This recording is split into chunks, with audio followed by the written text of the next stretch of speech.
Sa huling araw ng registration para sa barangay elections, mas dumagsa ang mga nais humabol sa pagpaparehistro sa bayan ng Candaba.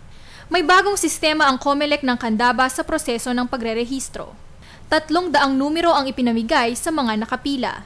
Sila raw ang magiging prioridad sa huling araw ng pagrerehistro.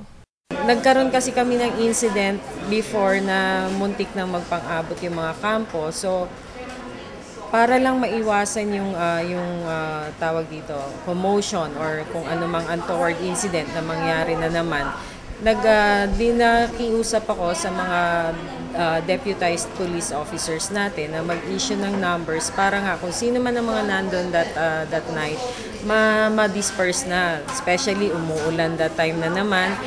Kung magiging maganda raw ang daloy ng sistema, maaari pa raw madagdagan ang mga mairerehistro kahit hindi nabigyan ng numero.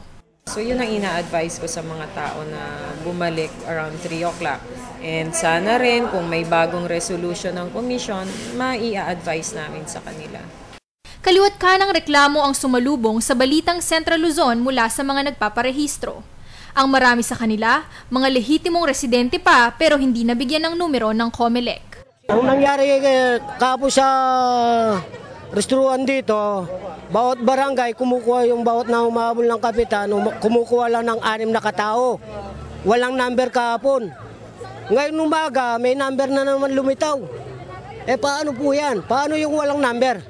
Ngayon naman dito, wala naman dito nabigay dito mga barangay dito, tabi-tabi rito, COMELEC.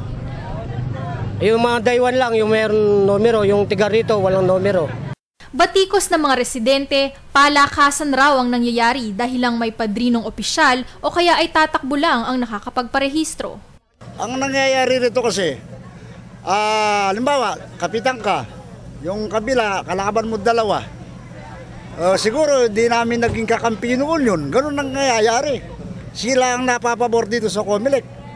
Ayon pa sa ilang nakausap ng Balitang Central Luzon, sa 33 barangay sa Candaba, 5 lamang daw ang nabigyan ng mga numero para makapagparehistro sa huling araw.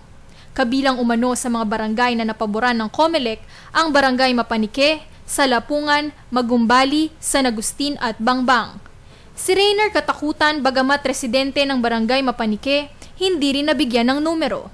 At ang puna niya habang nagmamasid sa pilahan, may kinalaman na umano sa paghahanda sa darating na 2016 elections ang sangkatutak na problemang nararanasan nila sa pagpaparehistro. Sa palagay ko, bahagi na ito ng preparasyon sa 2016 presidential and local election. Ang nangyayaring registration at hakot system ng mga botante. Ang nakikinikita ko yung mga kandidatong nabibigyan ng pabor sa pagpaparehistro ngayon ay yung mga malalapit sa administrasyon ngayon. Ako si Sara Maniago, alerto alisto sa pagbabalita.